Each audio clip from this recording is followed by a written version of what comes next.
आपको पता होना चाहिए कि जो रिंकिया के पापा और मनोज तिवारी की आप बात कर रहे हैं, ये पहले सपा से चुनाव लड़े हैं और आज यही भाजपा का लॉलीपॉप लेकर के मनीष कश्यप के पास चले गए। हिंदुत्व का मतलब ये नहीं होता कि भाजपा से हिंदुत्व है, हिंदुत्व पहले था, है, उसी से भाजपा है। जय कहे अस्सलाम वालेकुम, आप मेरा मदद करिए। आप राम राम कहते हैं और आप रावण रूपी कंस बन करके आप हिंदुओं का तिरस्कार करने के लिए बार बार सोचे हुए हैं। मनीष कश्यप जो पहले लड़ाई लड़ा है ना, आपको हम गारंटी के साथ मुहर मार के देते हैं, भले ही वो गलती किया लेकिन मनीष कश्यप जो कर दिया वैसा करने के लिए सोचना पड़ेगा। मनीष कश्यप को लुभाइए, बताइए कि आपको एमएलसी बनाएंगे, एमएलए बनाएंगे, क्या बनाएंगे, तो उनको भावनात्मक दृष्टिकोण में लाइए कि भाजपा आपके लिए ये करेगा वो करेगा। भाजपा में जाने के बाद आपको माफी मांगना चाहिए लोगों से, और अगर आप माफी मांगेंगे तो लोग माफ करेगा। क्या मेरे से गलती होगा तो आपसे माफी मांगे तो आप घट जाएंगे क्या? हम मनीष कश्यप के बीजेपी छोड़ते ही बिहार की राजनीति में बड़ा भूचाल आ गया है। ट्विटर पर मामला ट्रेंड कर रहा है, साथ ही साथ मीडिया चैनलों पर भी अब बड़ा सवाल तैरने लगा है कि मनीष कश्यप बिहार की राजनीति में क्या कुछ नया बदलाव करेंगे। आज हमारे साथ स्टूडियो में इसी मुद्दे पे बातचीत करने के लिए हिंदू पुत्र संगठन वाले नागेश सम्राट हैं, जो मनीष कश्यप के संघर्ष के दिनों के साथी रहे हैं। कई सारे तल्ख सवाल जो आप जानना चाहते हैं, हम भी जानना चाहते हैं। नागेश जी, क्या होना चाहिए अब कदम मनीष कश्यप? सबसे पहले तो श्रोताओं को जय श्री राम है। देखिए, कदम जो पहले था स्वतंत्र रूप से, वही कदम पहले भी था और आज भी हम तो चाहेंगे कि वही रहे। मनीष ने जो कदम उठाया उसके बाद तो बिहार की जनता ने भी थोड़ा दरकिनार किया मनीष को उस गलत कदम उठाने से, और आज मनीष कश्यप भी उस कदम के शिकार हो गए। या मनीष कश्यप को ही समझ में आ गया कि नहीं, हमसे गलती हुआ है। तो मनीष कश्यप आज गलतियों की क्षमा मांग रहे हैं, लोगों से याचनाएं कर रहे हैं। तो हृदय बड़ा करके हम लोगों को मौका एक देना चाहिए मनीष भाई को, और इसलिए देना चाहिए क्योंकि वो हमारे घर के ही ना बेटे हैं, हमारे ही घर के भाई है ना। गलतियाँ तो अपने बेटे से हो जाती है और आप दूसरे से जो उम्मीद लगा के बैठे हैं तो एक मौका उनको देना चाहिए। लेकिन नागेश जी, जो बार बार ये सवाल उठ रहा है कि मनीष कश्यप से गलती हो गई, आपको नहीं लगता है कि भाजपा के उन तमाम नेताओं को जो मनीष कश्यप के गांव महानवा डुमरी जाते हैं, वहां हजारों की भीड़ के सामने वादा करते हैं, दिल्ली चार्टर प्लेन में लेकर जाते हैं, बेतिया, मोतिहारी, शिवहर, अगल बगल की तमाम लोकसभा सीटें सुरक्षित हो जाती है क्योंकि मनीष कश्यप बीजेपी में शामिल हो जाते हैं? गलती मनीष कश्यप से हुई है या उन लोगों से जिन्होंने मौके का फायदा उठाया? आपको पता होना चाहिए कि जो रिंकिया के पापा और मनोज तिवारी की आप बात कर रहे हैं, ये पहले सपा से चुनाव लड़े हैं। जिस सपा के सरकार में सनातनियों को मारा गया, जिस सपा के सरकार में हिंदुओं पे गोली चली, उस सपा से ये चुनाव लड़े थे और ये हार गए। और उसके बाद ही फ्रेशनेस क्रीम लगा करके चले आए भाजपा में, तो ये सही हो गए। और आज यही भाजपा का लॉलीपॉप लेकर के मनीष कश्यप के पास चले गए थे। काहे भैया? क्योंकि मनीष कश्यप उस समय बिहार के जनता के हृदय पर राज करता था और उस समय लग रहा था कि चलो भाई, एक भूचाल लाने वाला एक बिहार का एक लड़का सांसदी तक खाइए जाएगा एगो नेता के। उसके साथ साथ पूरे चंपारण के क्षेत्र पे उसका असर पड़ने लगा था, जिसके वजह से दिल्ली से इनको एक एजेंट बना करके भेजा गया कि आप जाइए एक एजेंट के तौर पे मनीष कश्यप को लुभाइए, बताइए कि आपको एमएलसी बनाएंगे, एमएलए बनाएंगे, क्या बनाएंगे, तो उनको भावनात्मक दृष्टिकोण में लाइए कि भाजपा आपके लिए ये करेगा वो करेगा। लेकिन हुआ क्या?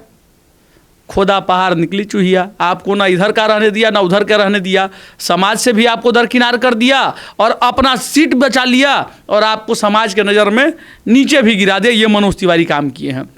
मनोज तिवारी फेरहा का काम किए हैं, यानी खरीद फरोख्त का, बेचने वाला काम किए हैं। फेरहा शब्द का थोड़ा सा हम भी अपने दर्शकों को बता देते हैं। बिहार में जानवरों की जो खरीद बिक्री होती है और उसमें जो मीडिएटर होते हैं, जिन्हें आप सीधे सीधे दलाल कहें, तो उनके लिए एक विशुद्ध भोजपुरी शब्द है जिसे फेरहा कहते हैं, और जो ये काम करते हैं उन्हें फेरही करते हैं। बाकी किसी व्यक्ति से इस शब्द को लेकर मेरा कोई व्यक्तिगत नहीं है। बाकी नागेश जी तो फेरहा वाला काम किए, वो आए मनीष कश्यप को प्रलोभन दिए कि ऐसा ऐसा चीज़ होगा, आप फिर उसके बाद सांसद या विधायक बन जाइएगा बाद में, तो आप जनता के लिए कुछ कर पाइएगा, ऐसे आप कुछ नहीं। तो मनीष सोचा कि चलो भाई हम देखते हैं। लेकिन अचानक जो कदम उठाया गया जिससे सारे लोग नाराज हुए, हम लोग भी नाराज हुए। अगर ये करना था तो आप चुनाव के बाद करते।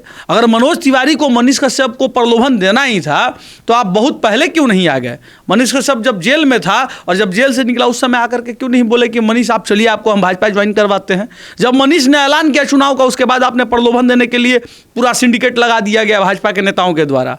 और बहुत ऐसी चीज़ें हैं जिसको हम लोग अब क्या कहें, समाज के बीच में हम लोग भी रहते हैं, समाज भी हम लोग से सवाल करता है कि मनीष कश्यप बदल गए, अब कैसे हम लोग विश्वास करें?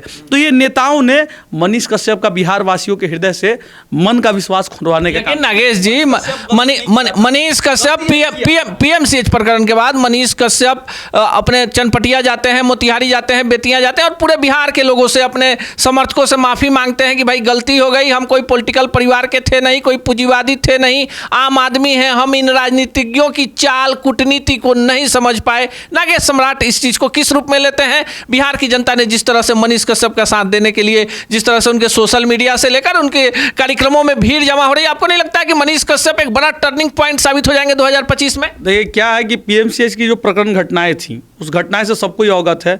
उसके बाद भी भाजपा के बड़े नेता एक बार भी मनीष कश्यप का सवाल से पूछने वाले भी कि आप ठीक हैं, स्वस्थ हैं, मस्त है, कैसे हैं, कोई पूछा नहीं। यहाँ तक सही था। लेकिन पीएमसीएच के हालात पर मनीष ने आवाज़ उठाया, उसके बाद भी ये लोग चुप रहे। यह धिक्कार है, क्योंकि मनीष कश्यप अब बिहार के लिए वहाँ गया था, अपने लिए नहीं गया था। रही बात माफ़ी मांगने की, तो मनीष भाई से हम कहें कि आप जो अपमान झेले हैं समाज से भाजपा में जाने के बाद, आपको माफ़ी मांगना चाहिए लोगों से। और अगर आप माफ़ी मांगेंगे तो लोग माफ़ करेंगे। क्या मेरे से गलती होगा तो आपसे माफ़ी मांगे तो आप घट जाएंगे क्या? हम जो झुकता है वही आगे बढ़ता है। आम का पेड़ आप देखिएगा, जब फल से लदा हुआ होता है तो झुक करके लोगों को फल चखाने का काम करता है, वैसा बनना चाहिए। तो मनीष कश्यप अगर अपने गलतियों को, और जो छला गया मनीष को, तो छलने के पीछे तो थोड़ा बहुत मनीष का भी हम गलती कहेंगे, क्योंकि आप वो कदम बढ़ाते नहीं तो कोई किसी माई के लाल में औकात नहीं था कि आपको छल लेता। थोड़ा बहुत मनीष से गलती हुआ है, उसी गलती के लिए आज मनीष माफ़ी मांग रहे हैं। तो हम सभी को हृदय बड़ा करना होगा और एक बेटे, एक मित्र के नाते उनको माफ़ करना चाहिए। यही समय है बिहार में बदलाव लाने का, यही समय है 2025 में औकात दिखाने का फिरहा लोग को कि आप तनी आइए बिहार में। और मैं चैलेंज देता हूं मनोज तिवारी को आपके चैनल के माध्यम से, अगर आप में दम है तो आप आइए बिहार और कहिए भाजपा का बखान करिए। उसके बाद हम लोग आपको समझाते हैं कि भाजपा आपने क्या क्या किया है। देखिए, हिंदुत्व का मतलब ये नहीं होता कि भाजपा से हिंदुत्व है। हिंदुत्व पहले था, है, उसी से भाजपा है और उसी पे भाजपा की राजनीति है। हिंदुत्व से, राम भक्तों से भाजपा का कोई लेना देना नहीं, जो सच्चे राम भक्त हैं, क्योंकि वो तो शोषण का काम हुआ उनके साथ। हम लोग केवल जेल जाते रहे भाजपा के सरकार में। महाराज, कौन मदद किया है हमारा? मनीष कश्यप एक राम भक्त नहीं था क्या? भाजपा के सरकार में उस पर केस हुआ, मेरे पे केस हुआ, राजीव ब्रह्मर्षि पे केस हुआ, न जाने कितने ऐसे हिंदूवादी लड़के, विश्व हिंदू परिषद के, संघ के बहुत ऐसे कार्यकर्ता हैं जिनके ऊपर कार्रवाई हुआ।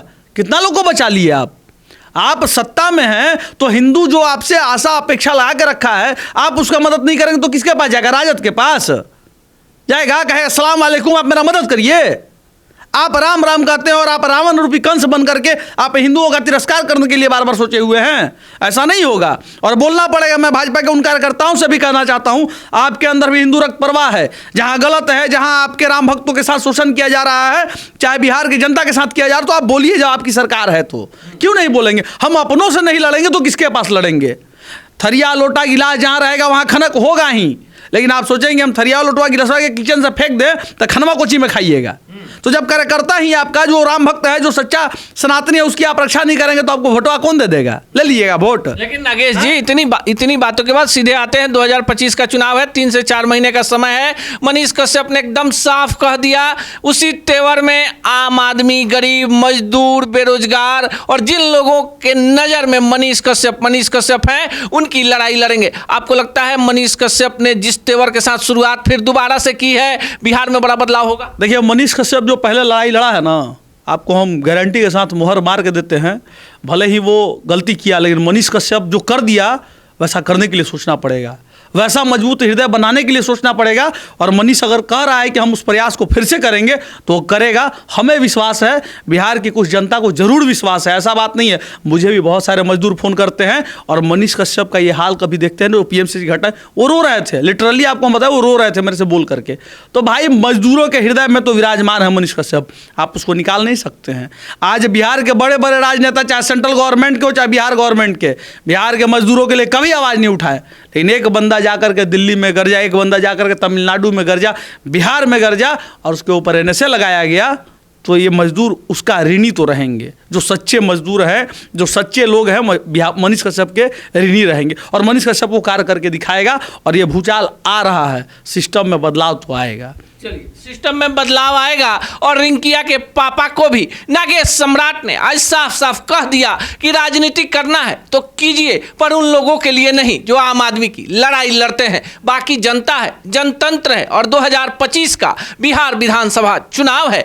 आगे आप क्या सोचते हैं कमेंट बॉक्स में जरूर बताइए। सच टॉक का ये वीडियो आप लोगों को कैसा लगा कमेंट करके जरूर बताएं। साथ ही साथ अपने दोस्तों से शेयर करना इस वीडियो को ना भूलें और हमारा 25 लाख का परिवार फेसबुक पे है, फॉलो बटन पे क्लिक करके जो है आप उससे हमसे जुड़ सकते हैं। यूट्यूब पे भी लगभग 25 लाख का परिवार है हमारा, उस पर भी जो है सब्सक्राइब बटन पे क्लिक करके आप जुड़ सकते हैं। साथ ही साथ इंस्टाग्राम और ट्विटर पे भी जो है आप फॉलो करना ना भूलें, तब जाके जो है आपको वीडियो का नोटिफिकेशन सबसे पहले मिलेगा। जय हिंद।